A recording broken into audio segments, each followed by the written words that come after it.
a teenager and I remember the first time I was studying this story, I remember thinking, how did Jesus do that? Like, where did all that bread come from? This story in Mark actually tells us exactly where it came from. Look again at verse 41. It says that Jesus kept giving the bread to the disciples so they could distribute it to the people. Jesus kept giving, which meant the disciples had to keep coming back to him to get more of it. See, every time they ran out, they ran back, which tells me you don't ever have to run out of whatever you need in your life as long as you keep running back to the source. He is our source, right? You keep returning, he'll keep refilling. This wasn't a one-time miracle transaction. This was because of this continual connection with Christ. So you run out of hope, run back to the hope giver. You run out of joy, run back to the source of joy. You run out of peace, run back to the Prince of Peace. Or whatever you need in your life, man, we just keep running back to God.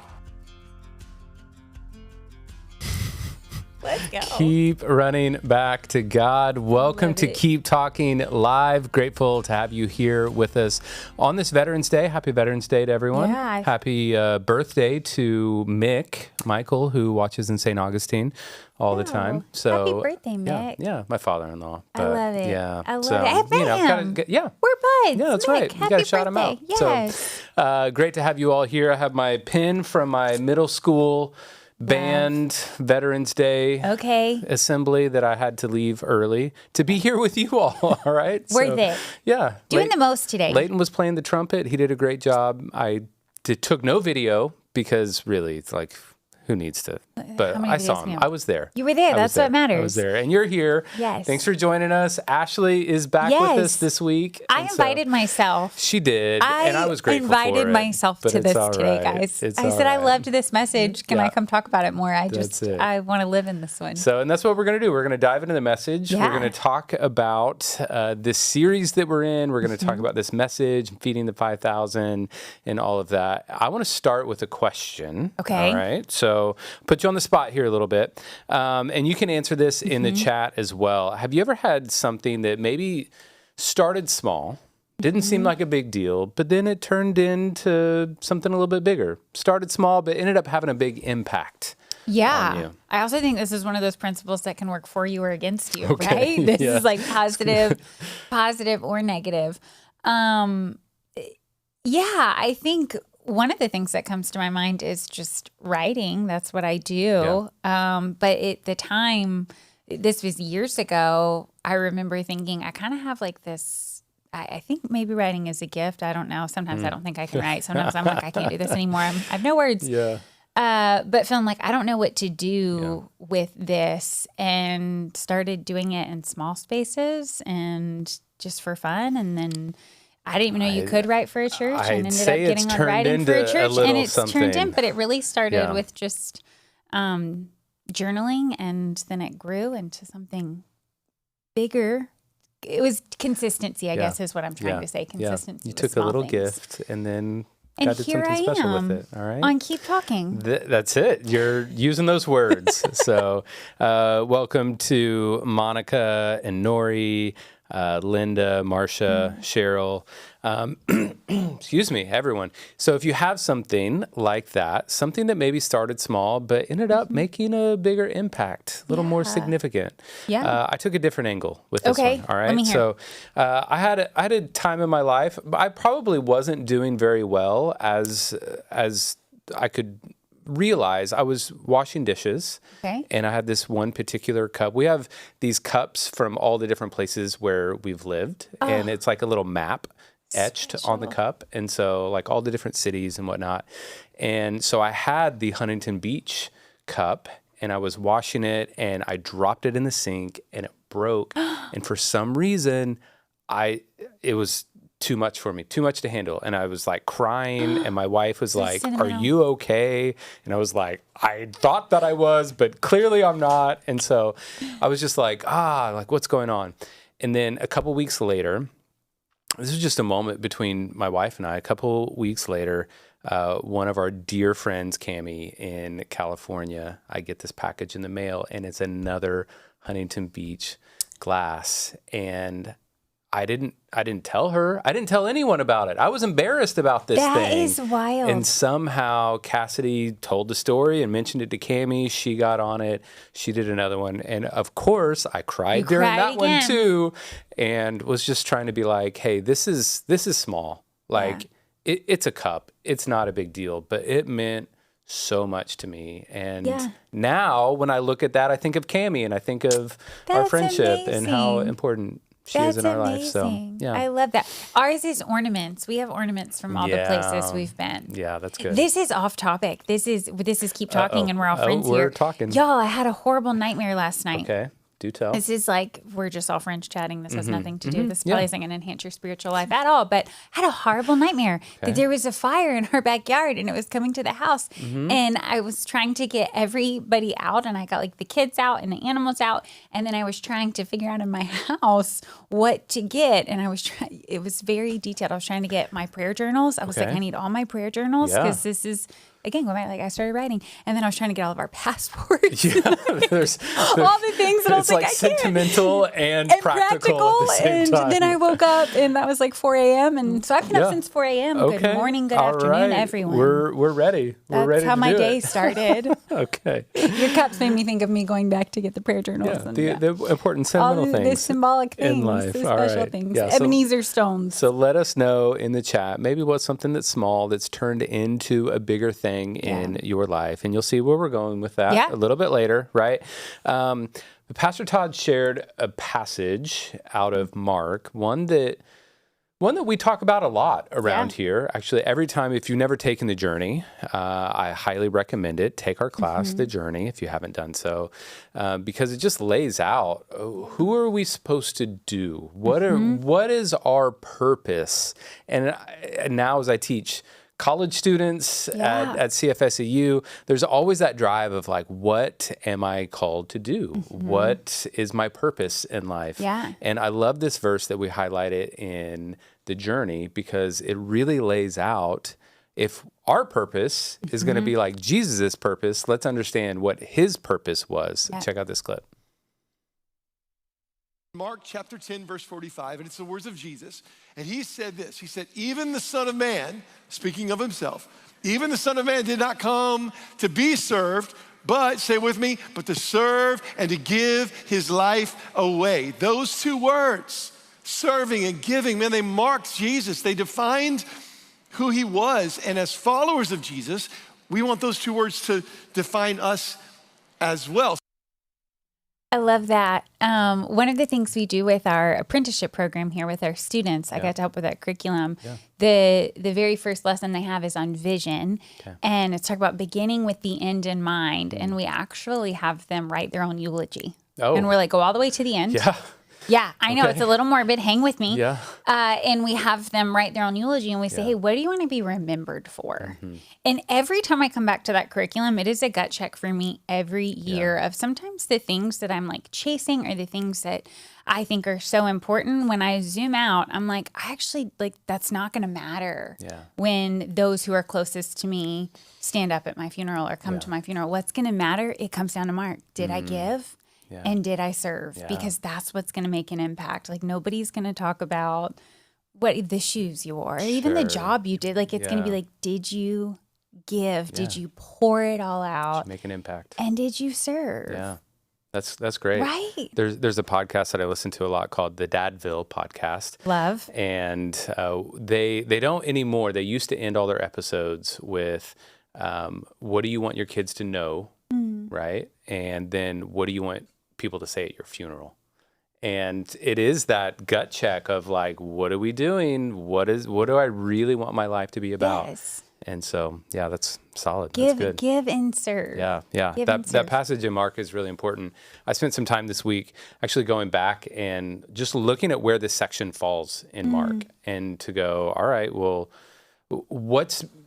why are we saying this when we are? Like, what's Jesus doing in this passage? And even as I go back and I look at all of Mark 10, I feel like I see some some themes. All right. So if I could. Yeah. All right. So it starts in Mark 10 with the Pharisees trying to trap Jesus with a question about divorce. All right. Okay. Maybe seems like a sidestep, but Jesus affirms how important the covenant marriage truly is, and might be a stretch, but marriage is a little bit about giving and receiving, right? For sure. Hey, let's elevate Hello. the status of this.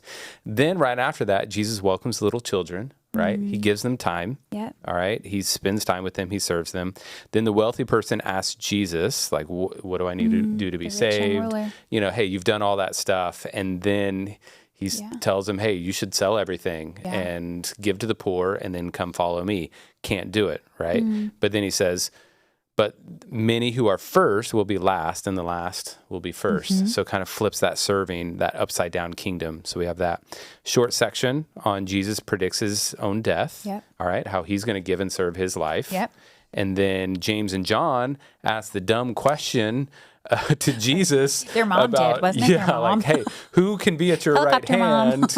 How is this going to work out? And it's like, okay, you clearly don't understand what giving and serving is all about right here. And then that's when we have that passage. And then even after that is the story of blind Bartimaeus, where he gives him the time of day to actually stop, engage, talk with them, serve him by healing him. And so I just see that whole section of screaming, hey, this is who Jesus is. This is the kind of guy he was. This is what we need to be about as the kingdom. So I love it. He didn't just preach it. He lived it. He lived it. What a guy. Man, may that be said of us. What a guy. Amen. Amen to that. Us. All right. But we didn't end the message there. No. That was like the amuse-bouche of the message. Is that French? That is. Tell us what that means. Not all of us are like French. It's an appetizer. Appetizer. Yeah, I love that. like Okay. It's an app. It's like a party for your mouth. Okay. And so we're going. But the message was really about the feeding of the 5,000. All right. And so that's where we want to go. And I want to set up this with a clip from Pastor Todd from this Sunday. So when the disciples suggest, let's send them away, Jesus turns to them and says, you feed them. and they respond with what? We got nothing. We didn't pack a igloo cooler, Jesus. We got nothing. We got nothing. And so Jesus responds back to them in verse 38 with both a question and a command. The question is, how much bread do you have? Now, they don't have any bread. They haven't eaten. But he says, how much bread do you have? And then a command, say it with me, go and find out. So they go. And this account in the Gospel of John tells us that they find a boy who had 5 small loaves of bread and 2 small fish. Go and find out. Go see what you got. I love it so much. I love it. Go Go and find out. And just what a beautiful thing that Jesus said, how much bread do you have? He didn't ask for fish. Yeah. Oh. It was only when they went to look for the bread that they didn't even think they had. Well, we also have some extra stuff that we didn't even think about. It wasn't even on our radar. Right. We also have protein. We have carbs and protein. That's all I need. Just I'm give me like, the carbs. Yeah, give me the carbs. I could have probably skipped the fish, but still, just that beautiful picture that there is probably more than we realize. And as Pastor Todd was preaching this, I thought about back in the Old Testament when the woman with the oil, and she comes up to Elijah. She said, my husband is dead. My boys are about to be taken as slaves because I can't pay my debt. And he says, what do you have? Yeah. It's like the same question. Solid. And I like it. she says nothing. Yeah.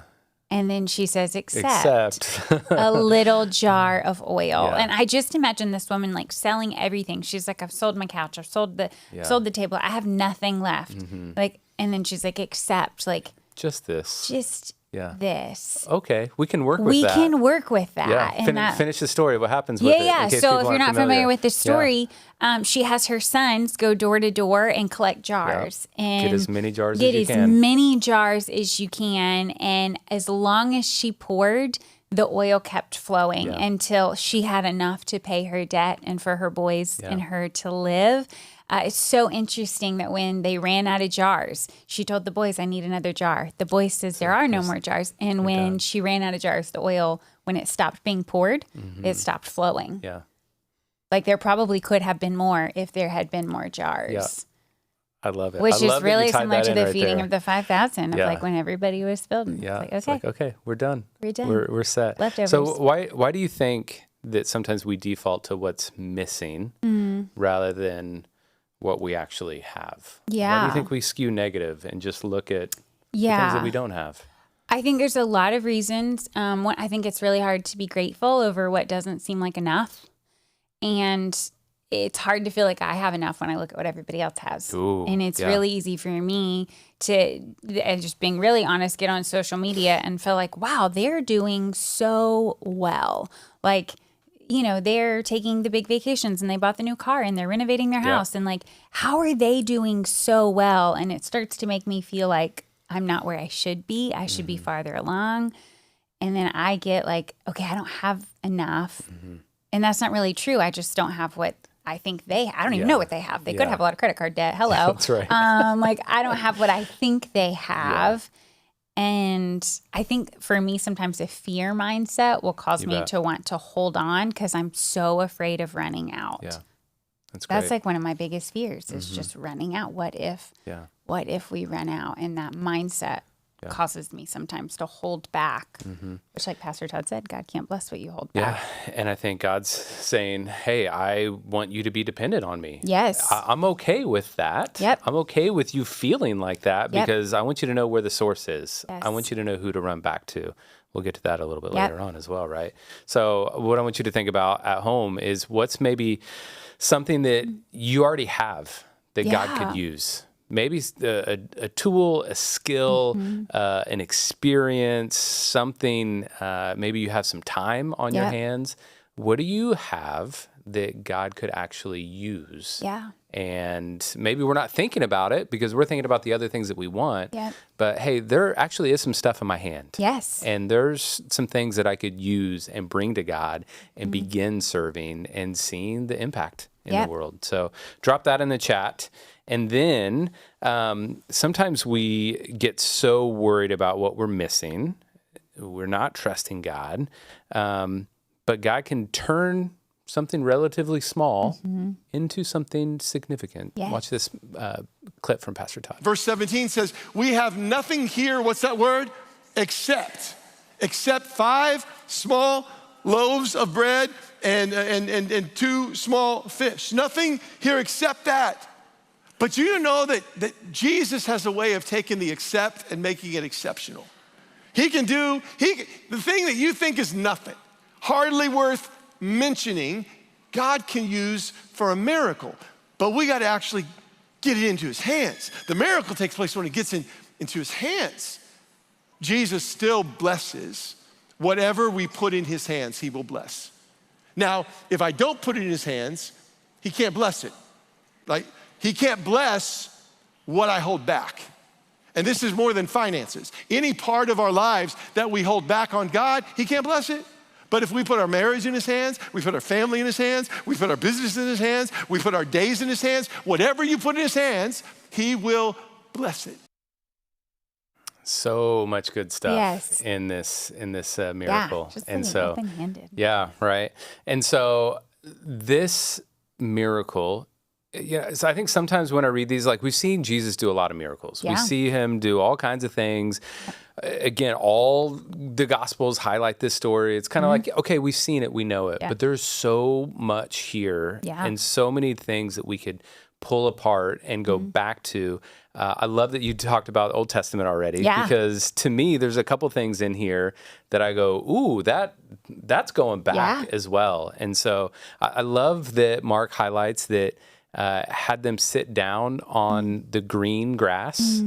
All right. It's like green grass. Like, that's interesting. What does that If I just throw that out there, does that ring any alarm bells for you? I'm feeling Psalms 23. Yes, Psalms 23. Yeah, and it starts out with, they were like sheep without a shepherd. Yes, all right, so let's even go back. Yeah. Where does this fall? What just happened before all of this? Right. John the Baptist is just killed. Yeah. And so it makes sense that people are kind of flocking to Jesus, Yes. running to him, unsure of what's happening, being like, hey, we need some help. We need some direction. That they ran ahead of his boat to be able to get there and be in proximity of Jesus. Yeah. So I think Jesus does have this aspect of compassion, that he's looking at them like sheep that are scattered without a shepherd. And that's when, we have this extra highlight. I think the gospel writers are tying this in like, hey, we want you to see this because that's what's happening. Look at that Psalm 23. I wrote it down here. The Lord is my shepherd. I lack nothing. Okay, we're talking about that, right? Right. I lack nothing. He makes me lie down in green pastures. He leads me beside quiet waters. He refreshes my soul. He guides me along the right path for his name's sake. Even though I walk through the darkest valley, I will fear no evil, for you are with me. Your rod and your staff, they comfort me.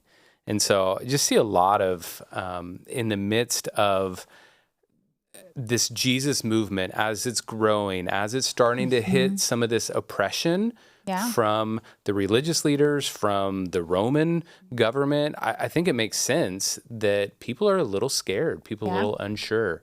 And so we have this allusion to Psalm 23 right here that, hey, you're going to walk through some dark times. It's okay, all right, because who is your shepherd? Who is here with us? Yeah. All right, so let's lean in Jesus right there. Sheep won't actually lie down if they're anxious. I read this book on Psalms 23. I know a lot about sheep now.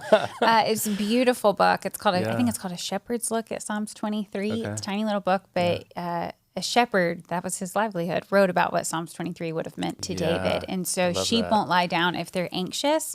Sheep also won't lie down if there's friction in the flock. Okay. So if they're like having a little scuttle with another sheep, they're not going to calm down, which, hello, is that not humans? Like, I'm mad at somebody, I can't sleep at night, I'm frustrated. Disunity in the body. Right. Sure. And so it's so interesting even that Jesus taught and he healed before he had them sit down. Yeah. Like I just picture him just whispering words of peace, calming their hearts, like soothing their spirit. And then he was like, hey, sit down. Like, sit down in groups. Like, all right. Let's calm so I down. love that you said sit down, right? Okay. So even as we see this, Jesus sits them down with some organization. Yeah, right? I love organization. I wish my kids loved organization like I did. I don't think that's happening.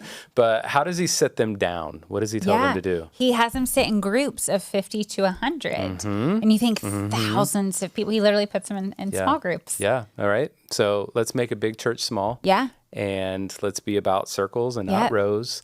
Yes. And I also think Old Testament with this, when's a time that God organized some people into some groups, all right? It makes me think of Moses. When he's busy and he's stressed out, anxiety, that comes back. And his uncle-in-law, Jethro, comes in and he's like, hey, you shouldn't be doing this. You need to get some organization in place. You need other people that can help with this. And it organizes them in hundreds and 50s and down to 10s. And so I do think it's interesting that Jesus got people in groups before this miracle happened. Yeah. And so there's some teaching out there. Now, it can go negative, all right? I'm not saying this. I'm not saying that Jesus could not or did not perform a miracle. Absolutely think he did. It's a miracle. Right? Believe in miracles. There's some people that think putting people in groups, having them look at people, be eye to eye, that there's this aspect of generosity that comes from that. All right, hear me out on this. Are you, is your family Disney or Universal people? We are Universal people. Okay. I know we're the minority. That's fine. We're Universal people. I have no season passes. We don't either. No. I only go when other people are taking me. If it's the grandparents, only when it's free. All right. Yep. Now, when you go to said place as a mom of 2 kids, what does your bag look like? Do you do some planning and some packing? Oh, the wrong person for this. Dang it. All right. No. So this is not rehearsed. No, my kids are also older now. When they were little. Now, I will say when I had little kids, I never left the house without snacks. Yeah. Ever. I got the goldfish, I got the granola bars, the chomps, I got it all the things. My kids are older now. I'm like, you can do a 6-hour fast. You're fine. No, You're fine. I refuse to have to stop and eat out. For us, it's the baseball field. Okay. You know, it's like we're going to be at the baseball field for 4 to 6 hours. Yeah. You're not getting concessions. No. I brought food. I made sandwiches. I have snacks. And you're going to eat the food that we brought, not concessions. Yeah. So here's one take on what happens in this setting is that Jesus sits them down. Jesus has everyone look eye to eye. They start looking around going, hey, what do we have? You get the boy who steps up and says, hey, I'm willing to give this. I'm willing to offer this to you. And then, you know what? People's hearts get motivated a little bit of like, no, I got some stuff. I actually have bread too. I actually do have something in here. I have a hard time thinking that mothers with their children would run ahead on the other side of the lake to catch up with Jesus and not have through. Small kids, you got the goldfish. Thought through what they're going to do and how they're going to provide. And I think, yes, Jesus absolutely does a miracle. Yeah. And I think part of the miracle that he does too is change our hearts to help us go, you know what? I do actually have something. I have something small and meager, and I'm going to give it, and I'm going to share it, and I'm going to help make a difference with other people as well. But it also says by the time evening came. So I also wonder if the mothers had brought snacks, they gone. Those snacks be gone So 7 hours ago. we needed Jesus. They were gone 7 hours ago. Jesus went long. it. He was a long-winded preacher. like it. I'm under the belief all food was out. That he had been there all day. And my kids, they're like locusts. Yeah. They would have already eaten it all. I would have been like, if you would ask me 5 hours ago, I could have offered you a granola bar. I like but it. It was, Jesus preached long. I think food was gone. All right. So here's the question for everyone at home. All right. What's your one small thing? Okay. What's your small thing that you could offer this week? Just like the boy stepping up to go, hey, it's not much. All right. This is something that I could offer. This is maybe something that God could work with. What's your small thing? I love it. That God could work with this week? Like, let's get practical. Yeah. All right. You have some time in your schedule. Yeah. Do you have, opportunity to be able to send some emails or send some text messages or a letter to someone? Yeah. You have an opportunity to serve somewhere. Yep. What's the small thing that you could do? And I think that obviously as we are doing our impact offering, we're thinking financially, which is so important. Yeah. And we should be thinking in that vein. But also I think like apply this to your parenting. Yeah. Like, okay, I can't be at everything for my kids this week. I can't do it all.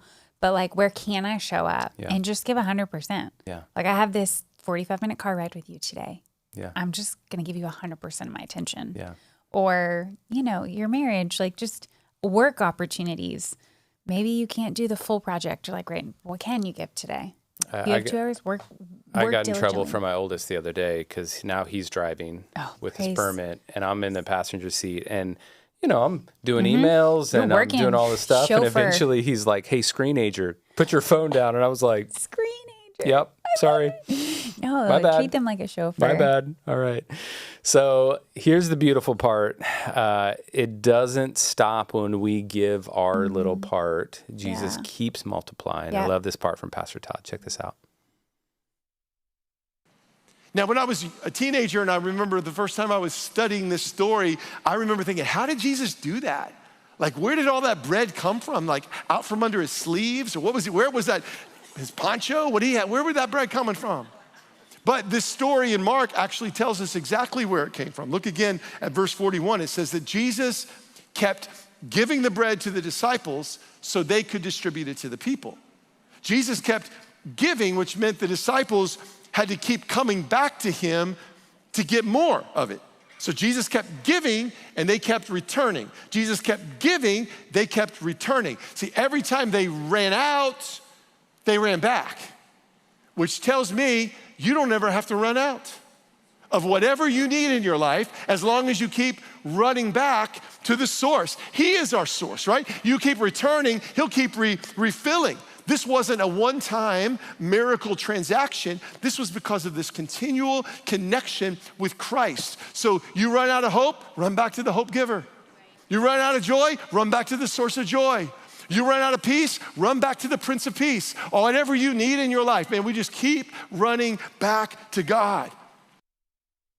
Keep running back. So good, I think that's right? my favorite part of the message. That was it. That was my favorite part. And honestly, I was a little taken by it. Okay. Because as I'm hearing Pastor Todd talk about it, I'm flipping open my Bible and going, I don't see that. I don't see those particular words. So do this, drop in the chat what Bible translation you use. Okay. So I was in the NIV and I was like, it just says he gave them. He gave them the bread just one time. And so my Greek is very rusty. Oh, well, it's better than mine. From my seminary days. But I looked at a few translations. Okay. I looked at the Greek words. I pulled up some commentaries. All right, believe it or not, right? And here's what I found out is the NASB, New American Standard Version, and the ESV, English Standard Version, they do highlight the imperfect active indicative of the verb. Welcome to English class, Okay. everybody. All right. Imperfect active indicative. There are two of the Gospels that use that word. Okay. And that is in Mark, and it's also in Luke. Yep. They have that aspect of he Continual. gave, he kept giving. Yep. All right. The other ones just use an aorist verb, past tense, one time he gave. All right. So I that's fascinating, seeing the difference and seeing the nuance in there, right? Yeah. And seeing the verbs. I'm not going to say the Greek words because it's probably not going to come off well. Foolish, but I did. Is it all right if we get just a little nerdy? Yeah, So I'm sorry about that. Nerd out. But really helpful to be able to look at that and read the Bible in some different translations because they're always going back to those Greek words. They're trying to say, okay, here's the word. What does it mean in this context? Yeah. All right. They're pulling things from historical documents. They're pulling things from cultural settings and situations to go, all right, based on the word used, based on the situation, here is how we see this actually playing out. And so I love that idea that he kept giving, that they came back to him and he kept handing out. Yes. Right? And probably wasn't a ton. Probably it's not, they're not loaded down like crazy when they're going back to Jesus. Yeah. They're probably coming back to him like, okay, I'm going to take this little small basket. Okay. And I don't know if it's going to be enough. It's not going to be enough. There's a group of 50 people right there, but I'll set it down and then I'll come back to Jesus. And how cool is that? Yeah, the rhythm of generosity. And I just think this idea that like in my own strength, I'm always going to run out. Like the further they got from Jesus to a different crowd, it was like, oh no, the basket's running low. Yeah. I got to run back. Yeah. I need more. And that is just every aspect of my life. That is my joy. Running on empty. That is my peace, running on empty. Yeah. Like I've got to come back that's your to car. Jesus. My car is always on E. Like literally Monday morning, getting in the car for school. I tell my kids, hey, guess what? It's going to be a prayer drive today. It's going to be a prayer drive. Roll the windows down, turn off the AC. That's how I live my life. But just the idea of getting closer Keep to coming Jesus, back to Jesus and like he'll fill you up. He will refill you. I think that's such a beautiful picture until everybody got fed. There's a cool story of Elisha as well when he lays out barley bread for a bunch of people and they're like, hey, this isn't going to work. We don't have enough. And it was 100 men. Yep. And it says that they all ate and they all had food left over as well. And so, maybe some alarm bells going back to that one as well, because really, what is this story about? The story is about who Jesus is. Yeah. The story is about what he can do. Right. And so Jesus is like Moses. He is like Elijah. He is like Elisha, but he's also doing something very different. Yeah. And so he is setting up. Some people even connect this miracle to the Passover as he's distributing bread and like, hey, this is the feast that you are going to partake in. This is what communion is like. Yeah. This is going back to the desert and manna and quail in the desert.